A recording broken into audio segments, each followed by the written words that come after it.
தாத்தா, இந்த வயல் இவ்வளவு அழகாக உள்ளதே, இது என்ன நெல் வயலா? ஆமா நிலா, நான் அரிசியை நெல் தாவரத்திலிருந்து பெறுகிறோம். நமக்கு தேவையான அனைத்து உணவும்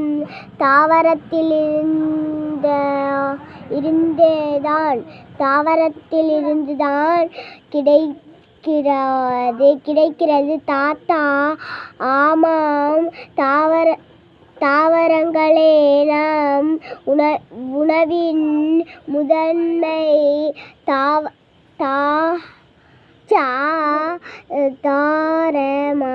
ஆதாரமாக உள்ளது.